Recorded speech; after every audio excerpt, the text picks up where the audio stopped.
Welcome to the Brains Magazine podcast, a podcast with in-depth interviews and conversations with world-class entrepreneurs, expert coaches, industry leaders, and international celebrities.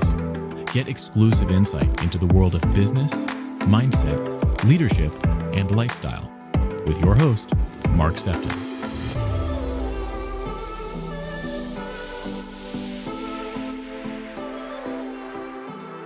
Want to welcome you to the next episode of the Brains Magazine podcast. And today we go all the way over to Florida in the United States of America. Today we are speaking with Claudia Cometa. Claudia is the owner of Peace Advocacy Group. She's also an executive healthcare consultant. How are you today, Claudia? Amazing and fantastic. So happy to be here.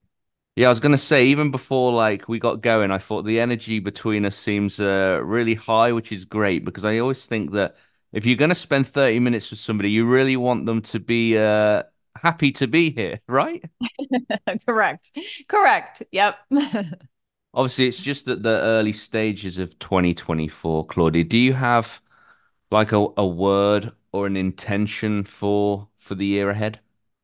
I do. And my word is trust. And that is sort of goes deeper than sort of the surface understanding, but it's trusting a lot of things. It's trusting myself on this path.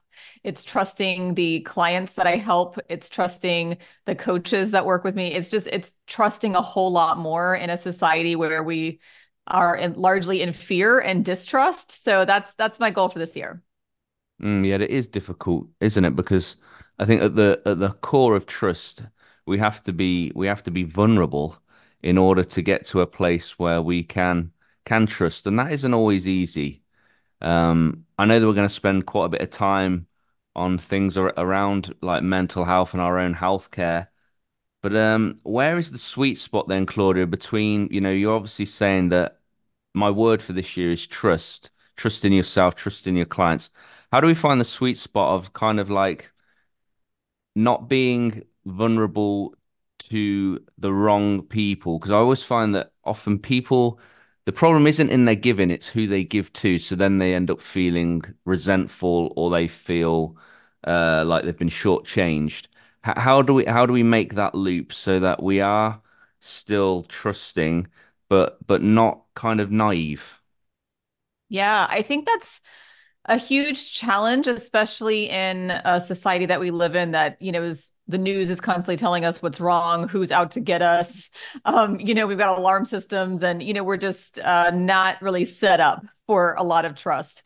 What I think ultimately it boils down to is focusing and prioritizing on trusting ourselves, because part of that process is trusting our inner guidance, which I think is has infinite and divine intelligence that goes well beyond just what we logically and analytically do throughout our day to decide on these things. And so I think it's really a trusting a gut, as cliche as that might sound. I think that it's really important that we reconnect with that intuition and learn to listen to it and follow its guidance. And when something doesn't feel right, we trust that. And when it does feel right, we also trust that, because we're used to running away from things, being in fear of things. But we also are conditioned and used to running towards things that we shouldn't be running towards either. And so it's trusting our gut both ways. Mm. I used to be 30 pounds heavier, Claudia, and used to always say like, always trust your gut. That's why I've got a big one.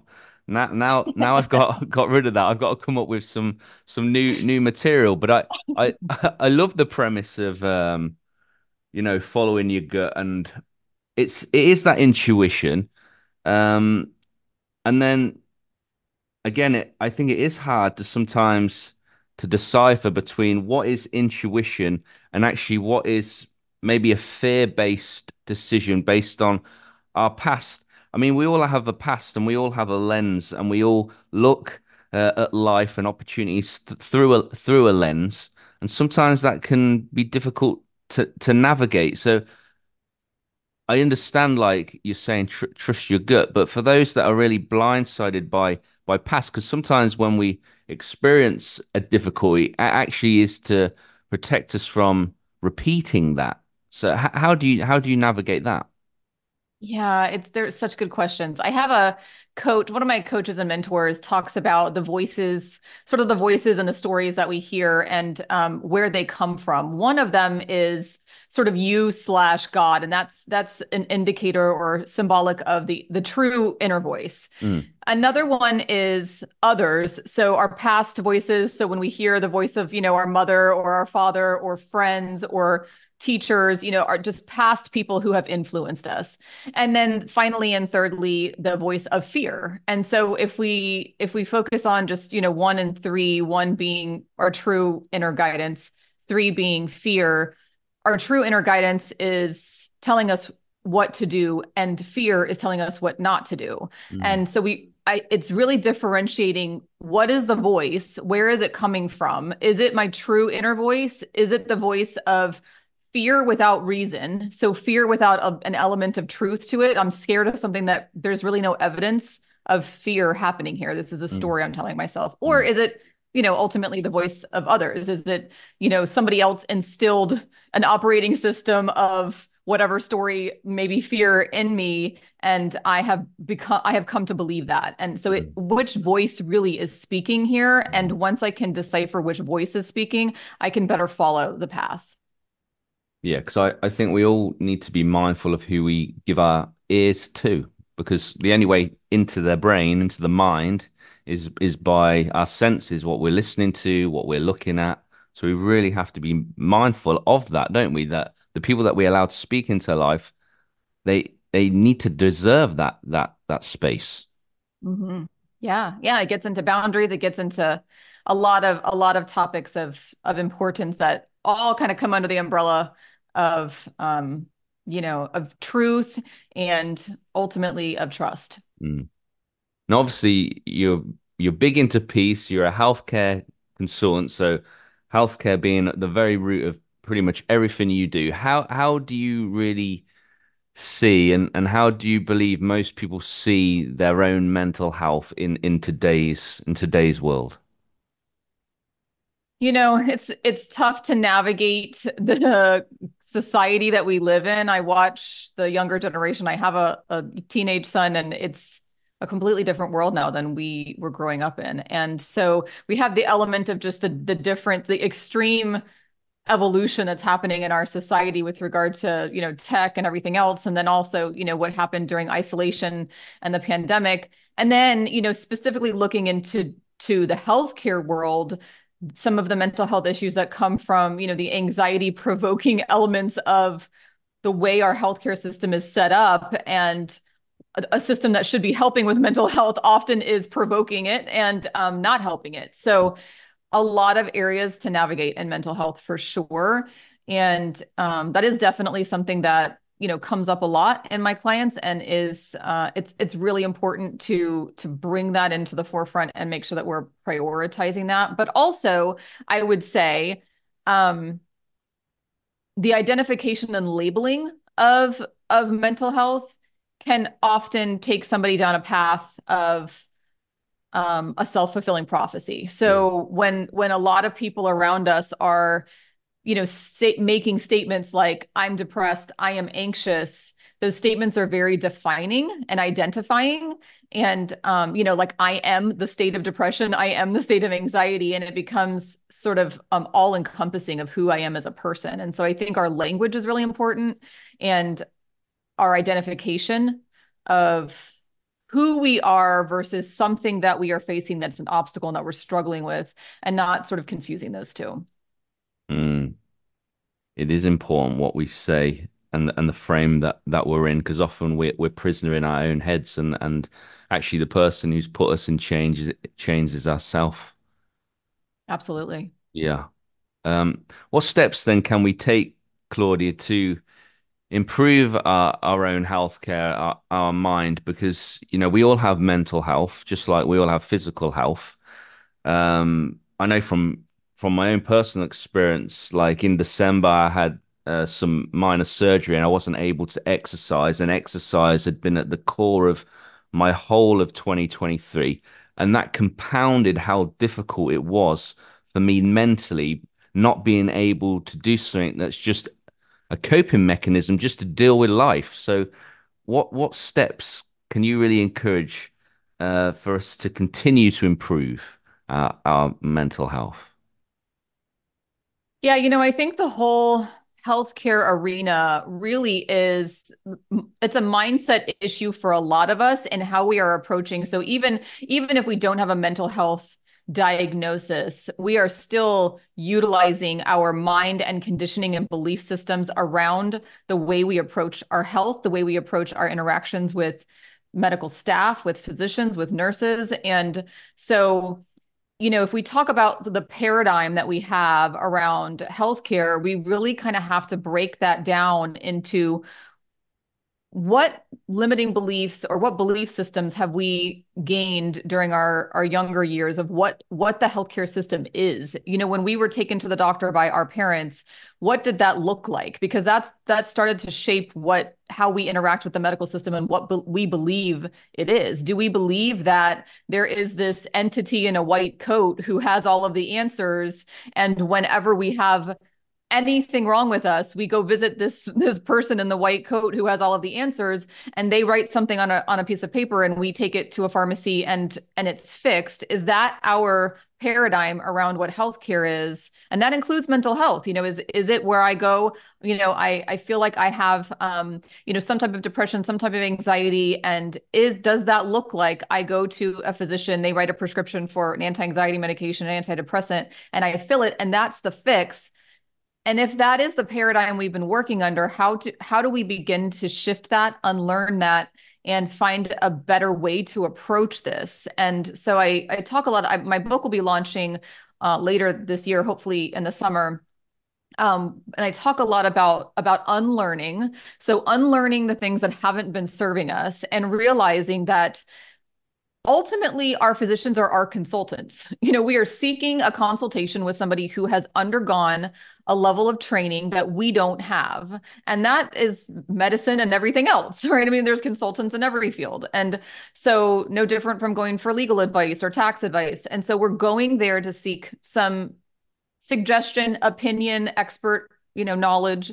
And then ultimately we have to take the responsibility and accountability to decide if that opinion fits right with us, is energetically aligned with us, feels like the right next step. And if it isn't, then we have the ability and responsibility to take the next step, which might be a second opinion, which might be it's something outside of the Western medical system. Maybe these answers don't feel right to me. So where else can I seek advice on the health situation that I'm facing, which may be also mental health? I have a lot of clients who, have amazing results with depression with ketamine clinics. Well, that's not really going to be more mainstream in the traditional system, but that is working amazingly for some of my clients. And so it really is, I mean, this kind of boils down to the word of the year too, right? Is like trusting myself to be able to make the decision and not having a sense of lack of ability to make a decision. Like giving all of the authority over to the person in the white coat is not helping anybody. So really shifting that from like dictator to consultant. I'm just consulting with you, and if if it doesn't work out, then I consult with the next one, and I figure out what works for me. So that applies to mental health and any part of our health. But I think it's really important that we start to shift our paradigm before we really make any other changes in our health. Yeah, I think it's definitely worth what you said in terms of our experience, like with our childhood, with how our parents were, because I think sometimes people have a fear actually to seek medical health. So I would imagine that's probably one thing that you come up against quite often. But how do we overcome a fear of seeking medical advice if we've had trauma there or a negative experience?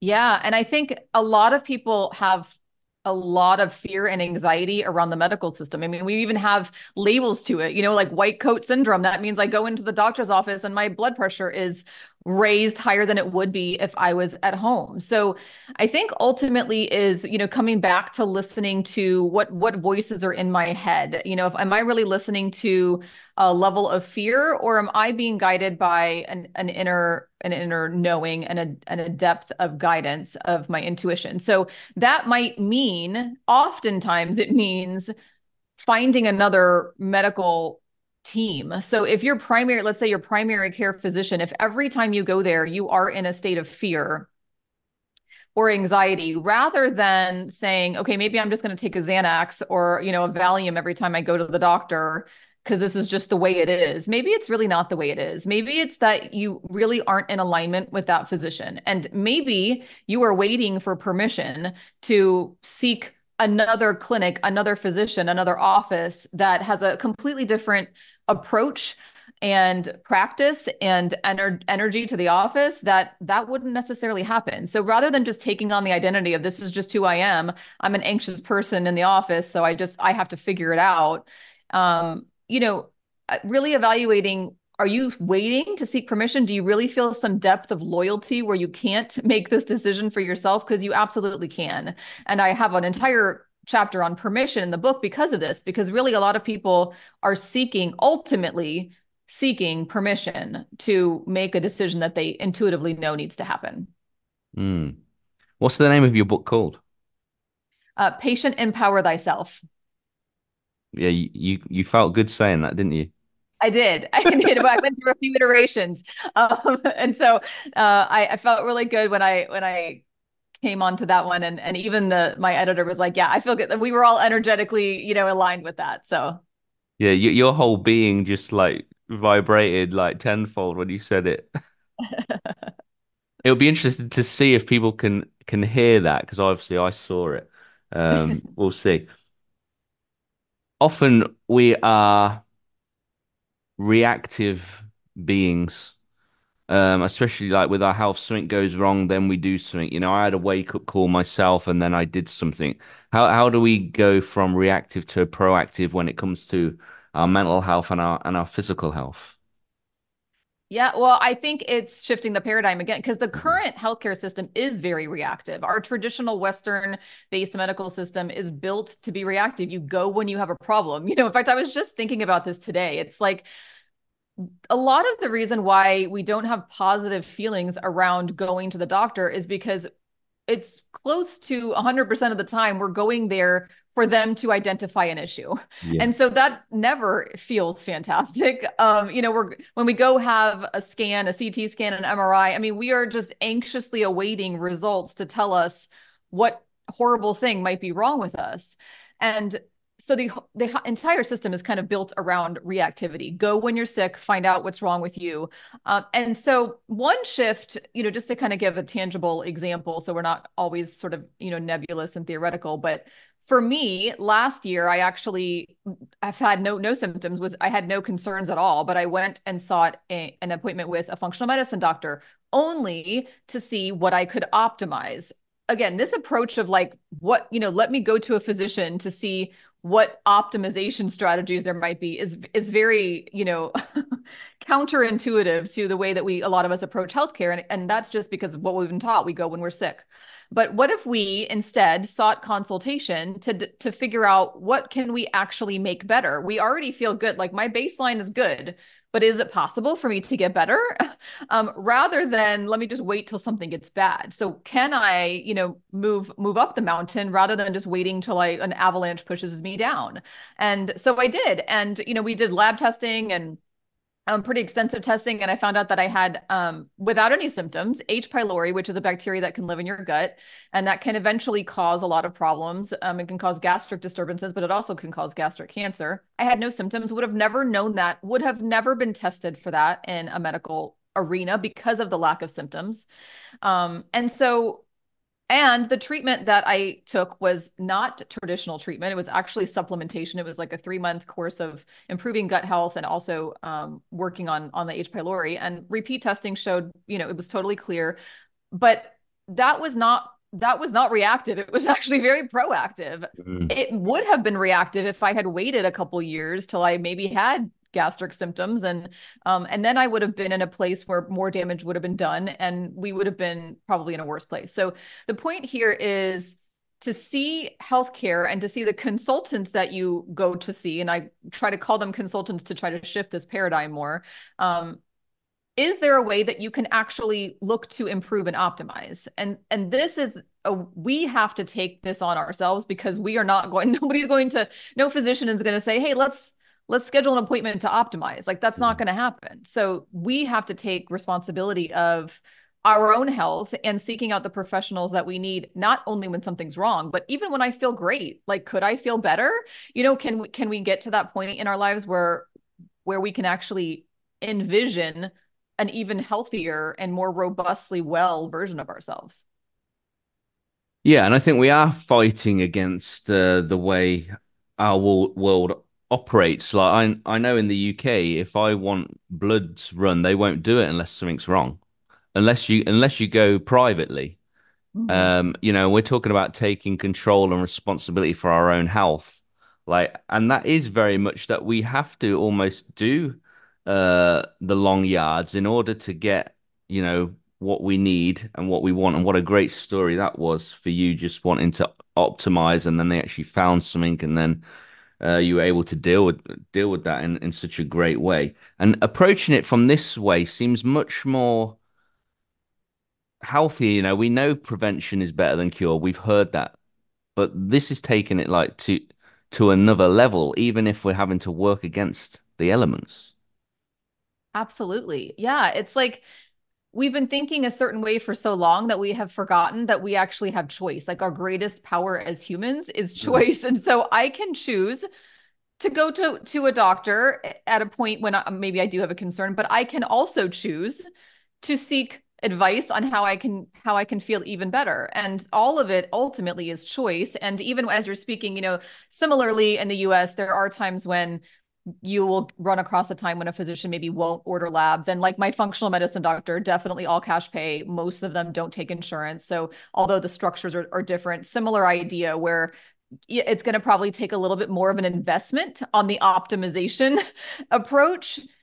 However, that's also a mindset shift for all of us, is looking at it as an investment rather than a cost, rather than a liability. Like, it's an asset. Our health is an asset. And maybe that means we, don't buy as many coffees this month at Starbucks, or maybe that means we don't eat out as much, but certainly we can find an area in our life where we can reallocate those funds and prioritize our health. We just haven't been taught that. We've been taught, at least in the US, only do things that your insurance is going to cover, or maybe don't go private because, that's the waste of money, or it's too expensive. And, we use language that sounds like it's a bad idea. But at what point did we decide we can go pay, $6 or $7 for a coffee at Starbucks, but I can't, pay $100 or a couple hundred for lab work that might make my body healthier? It doesn't make any sense. So it's really just kind of shifting our thinking around the whole entirety of it. And is the way that we can be even more mindful of our own, like, wellness and take ownership? Because I'm really enjoying, like, the fact that, yeah, you're telling us to challenge our own language, telling us to take control, prioritize and challenge some of our thinking rather than spending that money on a Starbucks, prioritizing your health, taking ownership for it. Is there any other ways in which we can be a bit more mindful of our own self? It's almost like as we get a greater understanding, then actually our whole energy, even people that are afraid of it, because if you're driving it from, I'm going to do this to prevent actually going to have medical help, that becomes a lot more helpful. Absolutely. I mean, you think about, I'm excited to have an appointment with a physician when I'm saying, how can I be better? I'm not coming there and saying, all right, what do my labs say? How bad is it? I mean, that it's just a completely different energy. But there's a couple of things that I point out in the book. I'll give you one example, which is shifting our thinking around fighting. So we're fighting something versus becoming an ally. A lot of our languaging is fighting our health. We're fighting our bodies hate us. We have a lot of languaging around, we're fighting the disease. If you think about cancer is a big one where we're, I'm going to fight this. And the shift is, what if these symptoms that are arising are really messages to us? And this comes back to trust. Can I trust my body, that my body is actually trying to help me? My body is signaling, and probably the signals started a while back, but I wasn't listening. Probably it was a whisper, many months back, if not years back. And now it's a little bit stronger whisper, maybe a scream. And can I trust that this is actually a message for me to change something or many somethings in my life that aren't necessarily all, exercise and diet, which that is absolutely important. But is there something else? Am I needing to forgive somebody? Is there a block in my energy? And that block in my energy in my heart is actually causing dis-ease. It's causing a blockage in my body's ability to heal. And can we start becoming friends with our bodies rather than let's fight, let's struggle? We're always fighting. We're fighting the medical system. We're fighting our bodies. And it's really not a great approach, because it's like we're a separate entity, So now I've got this thing in my body that I hate and I'm angry with, and I want to fight it. Well, I mean, that doesn't really make a whole lot of sense if we sit and think about it, because somebody is going to win. In that scenario, there's a winner and there's a loser. And if we can change that and say, okay, I'm listening. This is a loving message, but it's the only language my body knows how to use, because I don't have an actual, verbalization of my liver, like my liver's not speaking to me, but it is speaking to me, just more symbolically. So what can I listen more? Can I get more silent? And can I make changes that maybe the medical system doesn't know how to tell me to make? They don't know the importance of some of these sort of, more nebulous or not tangible things to do. But I know I need to do it. I know I need to forgive somebody. I know I need a deeper spiritual connection. I know I am mostly negative and I need to shift that to be more positive. Like there's a knowing, like we know, but we don't listen. We are used to the languaging around fighting. So like, can we move to be more of an ally? And how would that change things? I like that. How important then do you feel forgiveness is to our wellness, and how does that really work? So huge. So I'll give you one example. I'll give you examples because I think they're tangible. I'm actually a coach for Radical Remission, which is a body of research by Dr. Kelly Turner around. She basically got interested in why is this subset of cancer patients who were stage 4 diagnosed, sent home basically to pass away, why are they surviving now 15 years later? What did they do that we don't know? And so what she found was commonalities amongst people across the world, many countries, over 1,500 people, 10 common healing factors. And many of them are, 7 out of the 10 are what we would call like not tangible. They're not, it's not, diet and exercise are in there, but 7 out of the 10 are things like suppressed emotions, which the forgiveness piece kind of falls under that. Like we are suppressing something. We are angry with somebody. We are in a fight with somebody. Again, we're coming back to like fighting an ally. And that is having a block. That block and energy in our body is actually impacting our immune system. And ultimately it's resulting in something. And that alone isn't doing it, but so that's why there's 10 healing factors, but it's super important. And I have a client in my Radical Remission coaching who, as we talked through each of these chapters, he told me that he had not spoken to his older brother in quite a while. In fact, his older brother didn't even know he had cancer. And so I kind of gently nudged at each of our sessions, what if you just work? Because he said they primarily used to communicate over email. What if you just drafted an email? You don't have to send it, but just drafted an email of what you would like to say if you were going to say something. And so, he wasn't really ready yet because this was a huge shift for him since they had pretty much been isolated from each other. Oh, anyways, long story short, he eventually accepted the idea, embraced it, and did write the email and didn't just keep it as a draft. He actually sent it. And he was just beaming the next time I talked to him because he was like, well, right after it, he said my brother hasn't responded yet, but I sent it and I feel fantastic about it. Like he didn't even necessarily need the response then. The next time we met, he said, my brother responded. It was the kindest, most respectful response. And he was just beaming. His lab work that he repeated the month that happened was the best it had been in his entire cancer journey. I Amazing. can't say that that was only because of that email, but it certainly helped. There's like no argument that it didn't help. So it's impactful on a real, on a real objective basis. I mean, like he there was no argument. His whole body and energy changed, and also his lab work was better. So to me, there's no argument. Mm.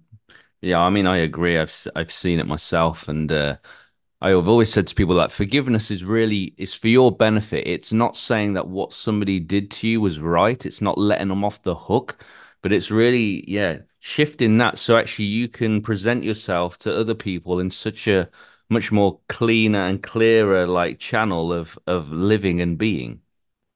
Absolutely. It's huge, and it's not you're not going to get a prescription to forgive. Mm. This is one of those things where you've really got to take some of this on yourself. You really have to trust that inner guidance to say something doesn't like this doesn't feel good. This resentment, this anger that I'm having towards somebody, like it doesn't feel good, and I'm going to have to listen to that message and do something about it, because you can't wait for the prescription to do it. You're not going to get it. You have to really listen. Well, your book sounds fantastic. Is it available to pre-order so that people can like go ahead from this, go reserve a copy ready for this launch?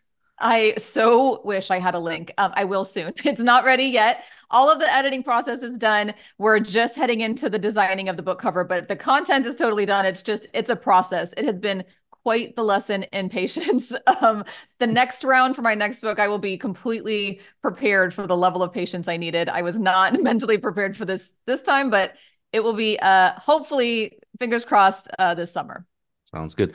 Now, Claudia, how do people find out more about you? Where's the best place for them to go? And is there anything like intuitively that you want to share very briefly before we end? There's so much. Well, first, let me say Peace Advocacy Group is the best place to go for all of the things. So I also have a podcast called Minding Wellness. And my Radical Remission, coaching is on there. So the housing of all of the information is at peaceadvocacygroup.com.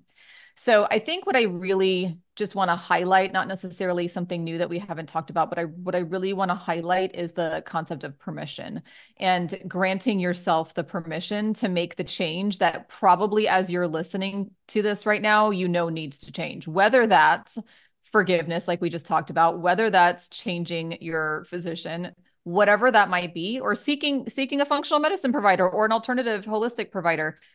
I think that your audience that's listening right now probably has some kind of an inkling right now, a little bit of a whisper.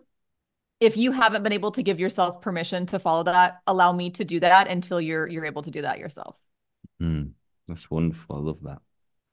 Amazing. Well, I've really enjoyed it, Claudia. This has been really like interesting, and I love like a lot of the things that we talked about. And obviously, forgiveness is something that is really really significant, I think, because there's so many people that have physical ailments because of an emotional disturbance, and the importance to shift that. Like, wow, like that's really important what you just shared there. So thank you for your story and for your time. And I'm really excited for this book myself. So congratulations.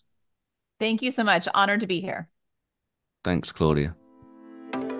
Thank you for joining this episode with me, Mark Sefton. I hope you've really enjoyed it. Feel free to leave us a positive review on iTunes, and I look forward to welcoming you back to the next episode of the Brains Magazine podcast.